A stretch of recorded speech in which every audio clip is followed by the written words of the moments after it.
बिस्मिल्लाहिर्रहमानिर्रहीम। अस्सलाम वालेकुम दोस्तों, नई वीडियो में खुश आमदीद। दोस्तों, इसे कहते हैं इस तरह तो होता है फिर इस तरह के कामों में। दुबई के हुक्मरान की बीवी भाग गई। शेख मोहम्मद बिन राशिद की ये बीवी क्यों भागी, कहां गई और क्या क्या कुछ लेकर फरार हुई, अहम तरीन तफसीलात सामने आ गई हैं। दोस्तों, एक बड़ी ही अजीबो गरीब खबर सामने आई है। कहा जाता है कि हम अक्सर खबरें पढ़ते रहते हैं कि फलां औरत अपने आशना के साथ फरार हो गई, या फिर हमने देखा कि सीमा अपने 4 बच्चे लेकर भारत में सचिन के पास चली गई, या फिर अंजलि भारत छोड़कर पाकिस्तान आ गई। ये भागने का सिलसिला हुक्मरानों में भी शुरू हो गया है। जी दोस्तों, दुबई के हुक्मरान और मुत्तहिदा अरब अमारात के वज़ीर-ए-आज़म मोहम्मद बिन राशिद अल मखदूम की छठी बीवी दुबई से फरार हो गई है। मीडिया रिपोर्ट्स में बताया गया कि हया बिन्त अल हुसैन, जो कि दुबई के हुक्मरान की छठी बीवी थी, उनके 2 बच्चों की माँ भी थी और अरबों रुपए और दोनों बच्चों को लेकर मुत्तहिदा अरब अमारात से चली गई। बताया गया है कि मुत्तहिदा अरब अमारात में तैनात जर्मन सफीर ने उसे फरार करके जर्मनी पहुंचने में मदद फराहम की। जराये से पता चला कि कुछ अरसे तक शहजादी हया बिन्त अल हुसैन मुबैना तौर पर जर्मनी में ही मुकीम रही और इस दौरान उन्होंने अपने शौहर से तलाक लेने की कोशिश भी की। जर्मनी में शहजादी हया के कयाम के दौरान ही शेख मोहम्मद राशिद ने जर्मन हुकाम से मुतालबा किया कि उनकी अहलिया को वापस किया जाए, लेकिन जर्मन हुकाम ने उनका मुतालबा मुस्तरद कर दिया। ताहम अब बताया जा रहा है कि शहजादी हया लंदन पहुंच चुकी है और वहां पर रूपोश होकर रह रही है। जराये के मुताबिक हया और मोहम्मद बिन राशिद अल मखदूम में काफी अरसे से अनबन चल रही थी और अब वो दुबई फरार हो चुकी हैं। मोहम्मद बिन राशिद अल मखदूम ने बीवी के इस फेल को गद्दारी करार दिया और उसकी शदीद मजम्मत की है। उन्होंने कहा कि अब उन्हें फर्क नहीं पड़ता कि हया जिए या मरे। जराये के मुताबिक शहजादी हया बिन हुसैन हुक्मरान दुबई से तलाक लेना चाहती थी, लेकिन जब वो कामयाब ना हो सकी तो 45 साल शहजादी अपने 7 साल बेटे और 11 साल बेटी को लेकर फरार हो गयी। जराये ने बताया है कि हया बिन्त अल हुसैन दुबई से फरार होकर जर्मनी चली गई और अब वो वहीं पर रिहाइश इख्तियार करना चाहती हैं। उन्होंने जर्मनी की हुकूमत से सियासी पनाह भी मांगी है और सियासी पनाह की दरखास्त जमा करवाई है। ताहम अब खबर आई है कि शहजादी हया लंदन पहुंच चुकी है। इत्तलात के मुताबिक शहजादी हया जाते हुए अपने साथ 31 मिलियन पाउंड भी ले गई और बताया जा रहा है कि हया उर्दन के बादशाह अब्दुल्ला की सौतेली बहन है और हुक्मरान दुबई ने अपने इंस्टाग्राम अकाउंट से अपनी बीवी के भाग जाने को गद्दारी करार देते हुए उसकी शदीद मजम्मत की और उन्होंने ये पैगाम इशार की सूरत में लिख कर दिया है। दोस्तों, सवाल ये पैदा होता है कि आखिर ऐसा हुआ क्यों, मामलात यहाँ तक कैसे पहुँचे, तो उसकी वजह मगरबी तहजीब व तमद्दुन है। आप जरा शेख मखदूम की जिंदगी और उनके लाइफस्टाइल के बारे में जाने तो आपको पता चलेगा कि फिर इस तरह तो होता है इस तरह के कामों में। शेख मोहम्मद बिन राशिद अल मखदूम की तारीख पैदाइश 1949 की है और उनके वालिद का नाम शेख राशिद बिन सईद अल मखदूम था और अपने वालिद के 4 बेटों में से तीसरे नंबर के बेटे हैं, जबकि भाइयों में शेख मखदूम, शेख हमदान और शेख अहमद शामिल थे। उन्होंने अपने बचपन में जिंदगी मखदूम खानदान की आबादी घर में गुजारी। ये घर अलशंदागा में मौजूद है और उनके वालिदैन और दादा शेख सईद अल मखदूम, जो उस वक्त दुबई के हुक्मरान थे, उन्होंने उन्हें बड़े प्यार और मोहब्बत से पाला, बड़ी शफकत फरमाई और शेख सईद अमूमी तौर पर अपनी मजालिस अपने घर के बाहर मौजूद लकड़ी के तख्तों पर मुनक्कद करते थे।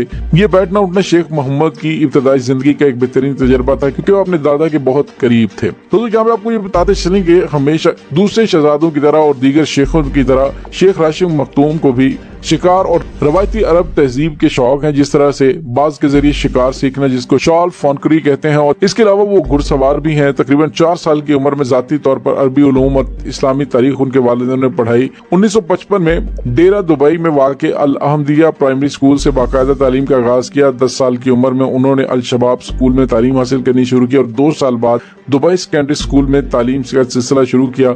1964-1965 के तालीमी साल के इख्तिताम पर उन्होंने तमाम मज़ामीन के इम्तिहान पास किए और 9 सितंबर 1958 को उनके दादा शेख सईद अल मखदूम का इंतकाल हुआ और उसके बाद उनके वालिद शेख राशिद बिन मखदूम दुबई के नए हुक्मरान बने। अक्टूबर 1958 में उनके वालिद ने संजीदगी से उसे दुबई की हुकूमत में जिम्मेदारी देने के बारे में सोच विचार शुरू की। उनके वालिद शेख राशिद का ये मानना था कि शेख मोहम्मद के अंदर मौजूद खूबियों की वजह से वो मुल्क के अंदरूनी और बैरूनी सिक्योरिटी सूरत-ए-हाल को संभाल सकते हैं। चुनांचे अगस्त 1966 में शेख मोहम्मद बरतानिया रवाना हुए और बेल स्कूल बराए जुबान और अदब कैम्ब्रिज में दाखिला लिया। शेख मोहम्मद ने उस तालीमी इदारे में अपने क़याम के दौरान दुनिया के मुख्तलिफ ममालिक और उनके लोगों के बारे में तहकीक की और अपने मुताले में इजाफा किया। शेख मोहम्मद ने अपने आप को कैम्ब्रिज के निज़ाम में तालीम में मुकम्मल समो लिया और एक बेहतरीन तालिब इल्म बनकर उभरे। दुबई में अपने मुस्तकबिल के किरदार को अदा करने के लिए उन्होंने Moonis of cadet school and short में दाखिला लिया, जो मौजूदा वक्त में रॉयल मिलिट्री एकेडमी का हिस्सा है। अपने कोर्स के उन 6 महीनों में शेख मोहम्मद को बतौर सीनियर ऑफिसर खूमत तरक्की दी गई और उन्होंने अपनी बेहतरीन कारकर्दगी की वजह से اعزازی تلوار بھی اپنے نام کی۔ غیر ملکی اور دولت مشترکہ کے کیڈٹ کے طور پر وہ واحد شخصیت تھے جنہوں نے یہ اعزاز حاصل کیا تھا۔ اور دوستو جب شیخ محمد 1968 میں وطن واپس آئے تو ان کے والد نے ان کو دبئی پولیس اور عوامی سیکیورٹی کا سربراہ بنایا اور بطور منتظم ان کی یہ پہلی ذمہ داری تھی۔ شیخ مختوم کو انہوں نے وزیر دفاع بھی بنایا اور وہ تاریخ میں سب سے نوجوان وزیر دفاع تھے۔ 18 اکتوبر 1968 کو بدھ جب شیخ محمد بن سعید مختوم اور شیخ زید بن سلطان ال نہیان صحرا میں ایک دوسرے سے روبرو ہوئے اور دبئی اور ابوظہبی کے درمیان ایک فیڈریشن بنانے میں بات چیت شروع ہوئی۔ شیخ محمد نے اس ملاقات میں اپنے والد کے ہمراہ شرکت کی اور آج بھی ان الفاظ کو یاد رکھے ہوئے ہیں جو اس ملاقات میں بولے گئے۔ 2 دسمبر 1971 کو وہ تاریخی دن کہ جب Dubai, Abu Dhabi, Sharjah, Fujairah, Oman اور القوین کے حکمران جمیرہ میں شیخ راشد کے محل میں اکٹھے ہوئے اور یہ وہ تاریخی دن تھا کہ جب ان سب ریاستوں کے حکمران نے ایک متفقہ آئین تشکیل دیا اور اس پر دستخط کیا اور یوں دنیا کے نقشے پر متحدہ عرب امارات کے نام سے ایک نیا ملک وجود میں آیا۔ کچھ عرصے بعد راس الخیمہ نے بھی اس میں شمولیت اختیار کر لی۔ باوجود اس کے کہ شیخ محمد بن راشد دنیا کے نوجوان ترین وزیر دفاع تھے، انہوں نے اپنی قابلیت سے اندرونی اور بیرون ملک ثابت کیا کہ وہ واقعی قابل انسان ہیں اور ان کو وزیر دفاع مقرر کیا جانا درست فیصلہ تھا۔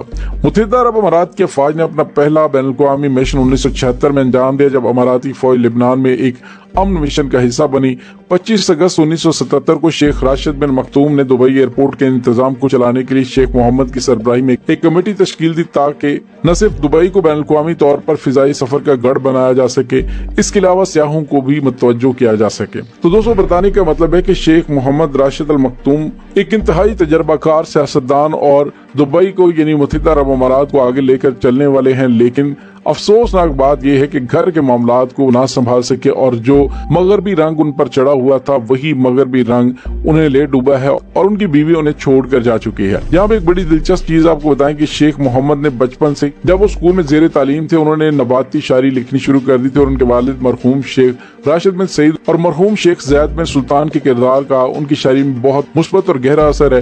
شیخ محمد کی شاعری پہلی دفعہ اخبارات میں شائع ہونا شروع ہوئی تو ان کے نام کی بجائے ان کے مختلف قلمی یا پھر خیالاتی ناموں جیسے نداوی اور سالیت کے نام سے شائع ہوتی تھی کیونکہ وہ چاہتے تھے کہ لوگ حقیقت میں ان کی شاعری کو سراہیں اور اخبارات اس وجہ سے صرف ان کی شاعری شائع نہ کریں کہ وہ شاید حکمران خاندان کے ایک فرد ہیں۔ بہرحال اب ان کی بیوی بھاگ گئی ہے اور شاعری کے ذریعے انہوں نے اپنے انسٹاگرام پر اس کا اظہار بھی کیا ہے اور آنے والے دنوں میں وہ مزید شاعری بھی کریں گے۔ لیکن سوال یہ پیدا ہوتا ہے کہ کیا 6 بیویاں رکھنے والے شیخ اس بات کے متحمل ہو سکتے ہیں کہ وہ کسی کے ہجر و فراق میں شاعری لکھتے پھریں، جس کا جواب نہ میں ہے۔ اس تمام صورتحال کے بارے میں آپ کا کیا کہنا ہے؟ کمنٹ سیکشن میں اپنے خیالات کا اظہار ضرور کیجیے گا۔ انشاءاللہ بہت جلد ملتے ہیں ایک نئی ویڈیو میں، تب تک کے لیے اپنا بہت سارا خیال رکھیے گا۔ اللہ وارث۔